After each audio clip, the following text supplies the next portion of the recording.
Hello, everyone. I'm gonna wait for everyone to join us as they come in and see that we are here. So we're gonna give it a few minutes, okay?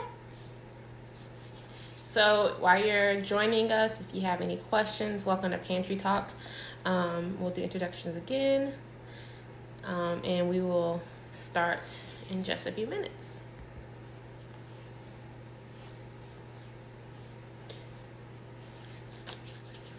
I know, I'm like, okay, going a little stir crazy, but I think this is going to help build everyone together, bring everyone together over the next few weeks. I know there was a press conference going on just a few minutes ago, and we are coming in the midst of it.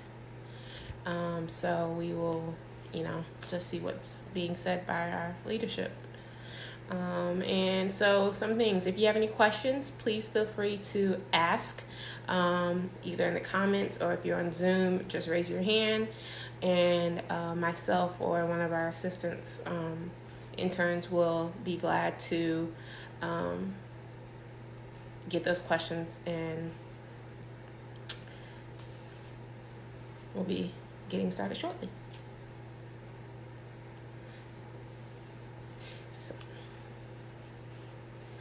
And if you have any questions about your pantry, you're welcome to join us either on Facebook Live or Zoom. I brought some things out of my pantry, and we're just gonna talk about how to get through the next 14 to 15 to 30 days. I know they have canceled school through March 30th.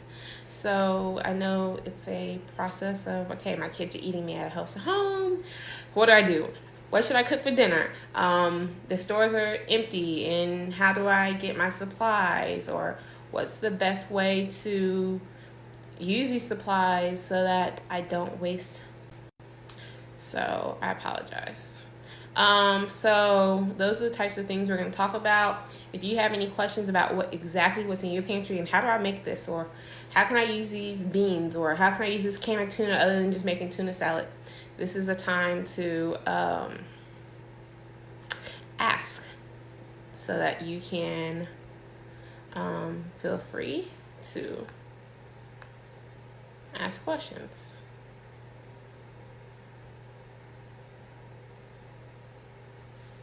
So we are going to get started. So if you are thinking of questions, feel free to write them down in the comment box on Facebook, or if you are on Zoom, you can raise your hand, and we'll get started in a minute. So I'm going to sanitize my hands.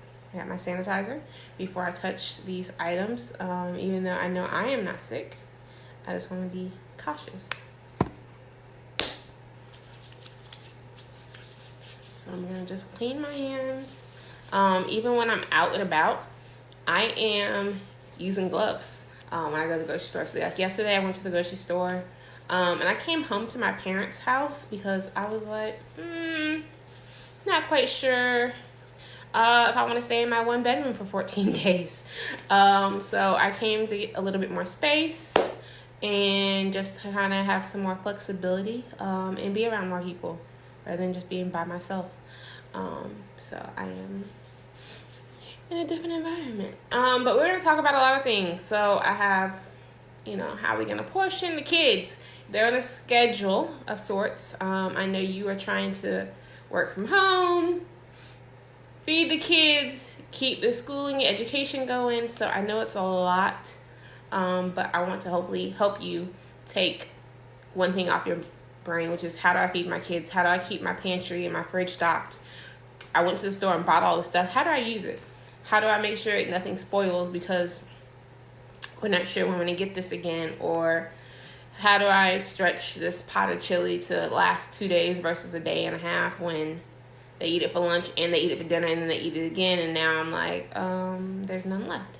So as you come in, if you have any questions, please put it down. If you're on Facebook, on a comment, or if you're on Zoom, you're welcome to raise your hand. We have muted everybody so that, but if you do have a question, just raise your hand and we will allow you to,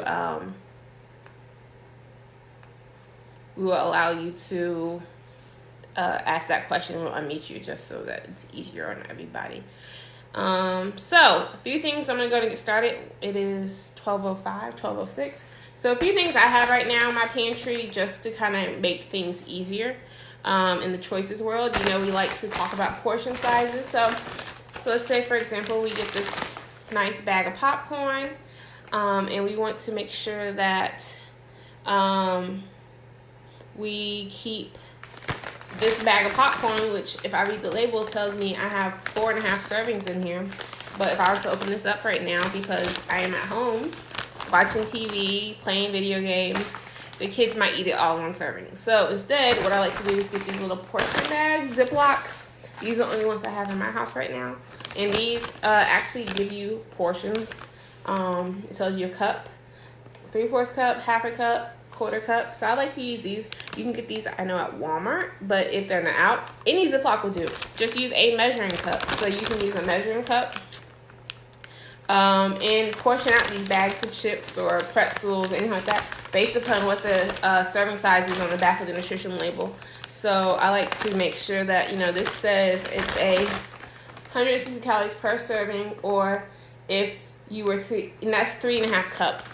But what I would do is just do a cup in a bag, because that's all a kid really needs for a snack is a cup. Now I would just do a cup, and that's only 45 calories. So it's not as bad as you think. Popcorn's really a good snack, especially if you have, you know, popcorn kernels and do it the old-fashioned way on top of the stove and let it pop. That's an activity for kids to do, something they can do at home. It will take their attention away from the social media or the video games for a minute and get them active in the kitchen. This is a great time for as a family to bring back cooking. And, you know, okay, 2 people help do lunch, 2 people help do dinner. And then maybe if you have a bigger family, 6 kids, help with breakfast in the morning. So those are ways you can do those type of things and have the whole family cook together. You know, that's the time to communicate. It relaxes you, takes some of the stress off and the panic and the anxiety that's coming from, you know, each day with new cases popping up and you being uncertain. So those are some things I like to do. This is, again, a cereal that I have right now in my house. And if I look at the nutrition label, it tells me I have a serving size of 1 cup. And this is 14 cups. So this could be this could get me through breakfast every day for my 14 days we have left to stay in our house. So this would be, that means 14 servings. So that means as a family, if I was to eat this every day for breakfast, just 1 cup, I would have enough to get through the house. So cereal, I know, is something that kids love, and they will just pour it in a bowl and not think about, oh, how many servings am I eating? So that's why they're like, oh, I'm so hungry, because cereal is something that is just I say filler. It's not the best thing to serve, but if it's in the house and you bought it, we got to eat it, because we're not going back to the stores. I wouldn't advise you to go back to the store right now, but just as a general consensus that the stores right now are running out of a lot of things. And so if you have it in the pantry, eat it. Use it to your best of your knowledge. If you have any questions, those who are just joining, you're welcome to comment on the post, or you can raise your hand if you're on Zoom, and we can ask any questions on there. Some other things I have, just better breakfast staples. Oatmeal.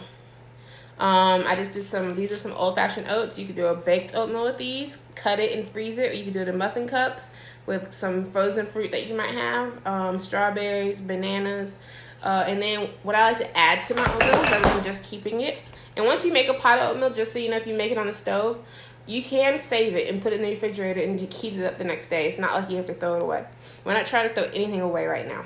I have these flaxseed jars, and I have hemp seed, and these are some things that we just have to help fiber.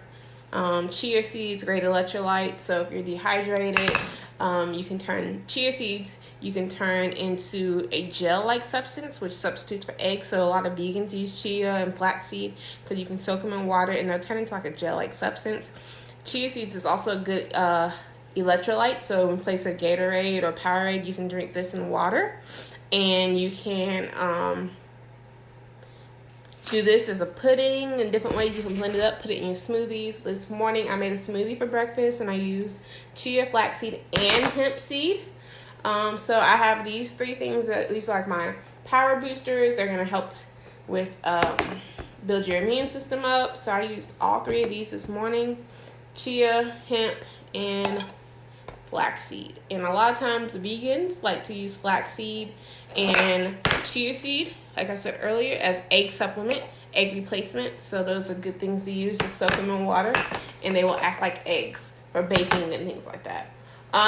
Lunch ideas. We have some tuna. Canned items are always good. You want to look for tuna in water, preferably. Tuna and oil will have more fat, but you want to look for tuna in water. And this one has 24 grams of protein per can. And this can of tuna has 2 servings. So when you're making tuna salad, you want to use light mayo. You want to add some extra veggies like some carrots, celery, rather than just doing the southern style with boiled eggs, boiled eggs and relish and heavy mayo and a little mustard. Let's lighten it up a little bit. Let's do like Greek yogurt if you have Greek yogurt. If you don't, you can use the mayo, but let's choose to use some low sodium seasonings such as, Mrs. Dash. Add some celery, bell pepper, some red onion, some herbs if you want to. And you can just toss this even in a little olive oil and do like a vinaigrette style dressing with a little red wine vinegar to lighten it up versus it being a heavy mayo based salad. So tuna is a great choice. It's very affordable and it's something you probably have in your pantry. Another thing you could do is like tuna cakes, like a crab cake, but with tuna or salmon croquette. Those are great options to do. We also have some sardines. These are just great meal saver. Eating the sardines with some crackers and hot sauce. I know this is in spring water, no salt, but there's ones that have mustard. There's ones that have hot sauce. These are great items to have and to use. And these are also great just to add, with the cracker. You can eat these straight out of the can. They're ready to go. Put her on a sandwich. I know kids probably don't want some sardines, but parents are used to eating them and bring back memories back in the day. Also, good staples just to have canned fruit. As long as it's in fruit juice, you don't want the syrup because the syrup adds more sugar. If you have to use the ones that you have at home and they have syrup, just drain the syrup, rinse off the fruit, and then you can throw it into a smoothie. Eat it cold. Eat it with the Mexican red spice, Cajun, I think it's called. I don't know, pronounce it incorrectly. But just great, canned fruit's always a good staple to have. You just want to try to go with more 100% juice rather than syrup and heavy syrup or light syrup. Beans. So these are low sodium, reduced sodium, black beans. Canned beans are always a great staple to have. You can do a chili, you can do a black bean soup, you can make this in tacos, or you can just season them up. I like these. I don't like all the gook that comes from the beans, even though it's just water. So I like to rinse my beans and then saute them or do whatever I want to do with them, add some more broth or stock so that I make sure that you're good. So you can do like black bean tacos or do a Mexican rice bowl with some brown rice and then some black beans with some sauteed peppers. So rice is also another staple to have in your house. And if you have an Instapot, it takes 1 cup of water to 1 cup of rice, and your rice will be done in about 10 to 15 minutes, depending on the type of rice you have.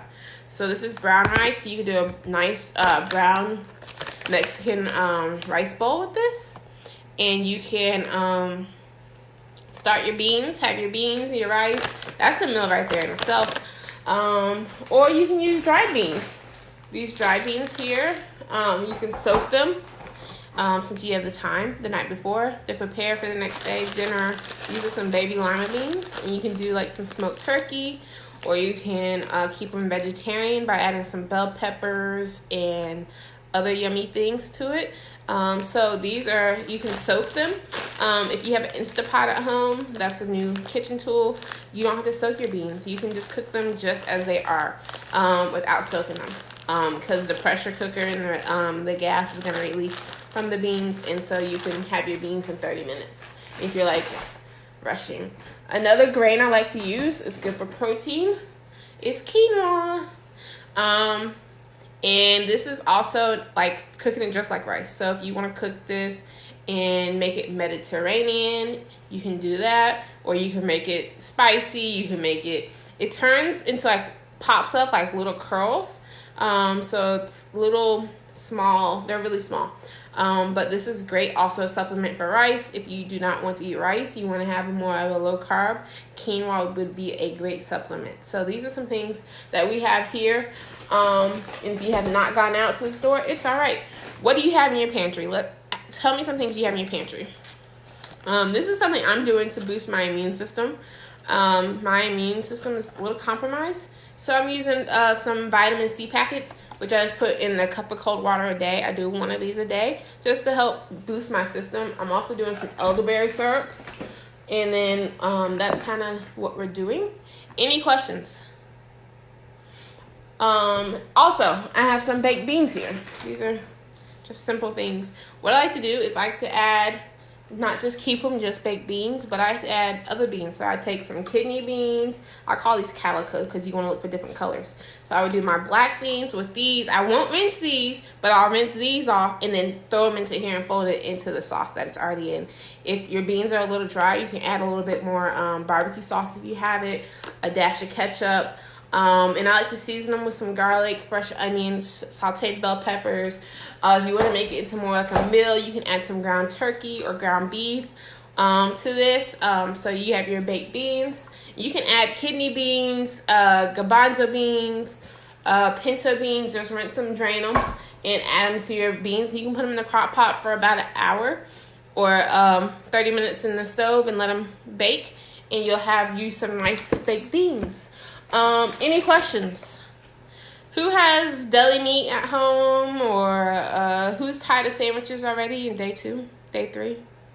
Already tired of sandwiches? Yeah.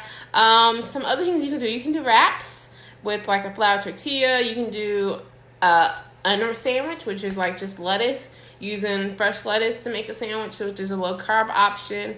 What are some other things you have in your pantry? Chicken breast. Last night I did a baked pasta. I just took a box of pasta. It doesn't have to be spaghetti. Usually I do like a baked spaghetti with it, but instead I had some bow tie pasta. So I just took ground turkey and some Italian sausage, sauteed it. I sauteed some bell peppers or onions and some mushrooms I had in my fridge left over from last week. I think I had some eggplant in there, and I just made that into my sauce with my ground meat. And I blended up my vegetables to add to my tomato sauce. So if you make a big pot of spaghetti, you can do a big pot of sauce, freeze it in small containers, serving sizes, so that they can just like pop it out and simmer it and let it come back to heat, and you have spaghetti in like 30 minutes. So make smaller portions so that, you know, if someone's going in for lunch, they don't have to take out their big container, but make smaller containers and freeze the rest. And then later out the week, you can pull some out and thaw. The other day I had some steaks left over from last week. I marinated them, threw them in the grill, and then I used my food saver machine and I packaged them up so that we could have them in the freezer, and you can just take out individual portions and slice them up. Even though that steak might be 2 or 3 portions, it's enough that I can slice it up and still do like beef and broccoli, or do a stir fry, or make a soup or a stroganoff, things like that. So you want to find things in the store right now that can really help make 2 or 3 dishes. So if you get a pack of chicken breasts, how can I use those chicken breasts? I can grill them and make sandwiches one day. I can do a chicken tortilla soup.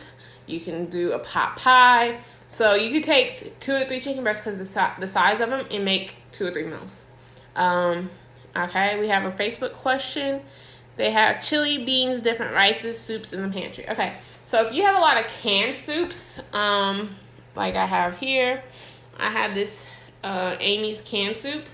So what I would do with this, and this is minestrone, so it's Italian based, I would add more vegetables. So, because these soups usually have a lot of sodium, this one has, for the can itself, 1,122 milligrams. That's like your over half your daily salt intake. If you have hypertension, that is your salt intake for the day pretty much. So this has spinach, leek, celery. I would add more to it to bulk it up, because this right here is 1 serving per person. And I'm like, this is a lot. This is like eating thing of ramen noodles because of the amount of sodium it has. That's 10 grams of fat, 1,120 milligrams of sodium. Those are, and how many carbs? 26 grams of carbs. So this is like, this, you know, I would add some more fresh vegetables to this, frozen vegetables. And let's, you know, try to add more. So if this has zucchini, you can read the labels. This one tells you everything that's in there, but sometimes it doesn't. But you could add zucchini to this. You could add some more spinach, carrots to bulk up the soup so that you're not just getting a whole bunch of sodium intake, but you're also getting some real nutrients. We have someone who said they have craving spaghetti. I have noodles, but no sauce. But I do have some grape tomatoes in the fridge. Okay, so what we're going to do with that is you're going to roast those grape tomatoes in olive oil and garlic. So you're going to mince you some garlic up, and then you're going to stir your tomatoes in olive oil, season it with a little salt and pepper, and your fresh garlic. If you have some Italian seasoning in your pantry, add that also. And then you're going to roast them for about, on 350 for about 20 minutes so they start to blister. If you're in a hurry and don't have time, throw your broiler on. That will roast them in about 2 to 5 minutes. You just have to be careful with your garlic because you don't want your garlic to burn. Then you're going to boil your pasta, and then we're going to drain your pasta. You're going to keep a little of the sauce, the water, because that starchiness is going to help create a sauce. If you have olive oil, you want to coat the tomatoes. So maybe about less than a quarter cup. So about 2 to 4 ounces. You want it depending on how many tomatoes you have. So if you have a lot of tomatoes, if you have one of those pint-sized containers, you probably want to do like a drizzle just to coat them, to say shine. And so that helps your seasoning stick, your salt and your pepper and your garlic stick to the tomatoes. You're going to blister them just enough so that we can start to see some color and some char on them, but you don't want them burnt. This is also good for bell peppers. If you want a roasted red pepper, you throw it under the broiler, olive oil it for a second, throw it under the broiler, and then put it in a Ziploc to steam so the skin will come off, and you have roasted red peppers. And then you're going to keep some of the starchy water from the pasta. If you have any like vegetables, bell peppers, zucchini, anything like that, we're going to saute those with the starchiness of the sauce. And we're going to throw our pasta in, and we're going to season it again. If you have any Parmesan or mozzarella at the end, we're going to coat that, just top it off very lightly so you have that saltiness you're looking for. If you have chicken or shrimp, you can always add it to your spaghetti pasta dish, your Italian influenced pasta. If you have tomato paste in your pantry, diced tomatoes, anything like that, you can also fold those in. And you don't have to always have a jar of tomato sauce. You can use diced tomatoes. You can blend them up in a blender, and then it's not going to be as thick as regular jarred sauce because it's not going to have all the other stuff to make it thick. But it'll taste fresher and lighter, and you'll be able to get the tomato vibrancy that you're looking for. Any other questions? Who is tired of chicken? Tired of chicken? So, who has seafood or fish in their fridge? Like some salmon possibly, or cod. Any questions?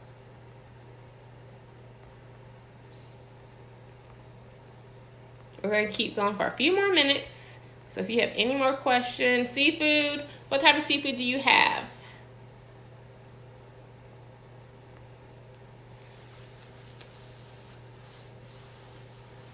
We are also looking to possibly do like a digital cooking class. We're trying to see how that would work. I know that supplies are limited in certain areas, and I don't want to say let's do a digital cooking class and then y'all don't have the ingredients to make. So, you know, and I don't want y'all to go out into the environment to possibly get infected because you're going to the store to get some items. But if you do go to the store, just please be cautious. I would say wear gloves, salmon, and other fish. Wear gloves. If you have a mask and your immune system is compromised, I surely hope that there's other resources also to use. There's Instacart, Kroger's does online pickup where you can, and delivery, where you don't have to get out of the car. They bring it right to your car. There's Instacart, there's Ship. Your neighbors and friends, check on those elderly neighbors, possibly even your parents, to make sure they have stuff. I know toilet paper and those type of items are slim, but you know, it will get better. All right, salmon and other frozen fish. So with salmon, you could do like a barbecue salmon, or you could do pesto, marinated salmon with some basil, olive oil. I know you probably don't have a lot of fresh herbs, so we have a lot of dried herbs right now. So using those dried herbs to impact your food and get as much flavor as you can without having a lot of salt. So using, you know, if you have lemons and oranges, using some of those items to help build flavor to your food. Like one thing I did the other day was I took an onion and I blended it up with olive oil and garlic to marinate my steak I had. So instead of just chopping up onions and letting it sit in there, I knew the flavor wasn't going to get to that point where I needed it. So if I blended up in a blender with some olive oil, some seasonings, that I knew it would go a lot quicker because it's breaking down the onion to where it's a paste and where you can just pretty much smear it on your meat and sear it, and that flavor is going to be there. So with the salmon, what I would do is just season it with salt, pepper, a little olive oil, garlic, and then if you have some barbecue sauce, thin it out with a little juice, like a pineapple or orange, and do like a glaze and reduce it down and glaze your salmon or your other fishes. Or you can do like a pesto and the tomato, where you take some basil and olive oil and garlic and a little Parmesan and blend it up, and then do that under the broiler for like 5 to 8 minutes. Your salmon does not have to be well done. Most fishes can be cooked to like medium, and it'll be flaky. When you start seeing white coming out of your salmon, that's the protein cooking. That means it's done, overdone usually. So if you see a lot of protein coming out of your salmon, that means it's okay. I'm no longer flaky, I'm firm. It means it's tightening up. Any other questions? We are going to do this again at 6 p.m. So if you think of anything that possibly you have a question about, you're feel free to come back and join us at 6. I thank you so much for your time today, coming and joining us. And if you have any questions, you can also leave them down below on the comments. And we will be back at 6 to do this again. Thank you. Bye-bye.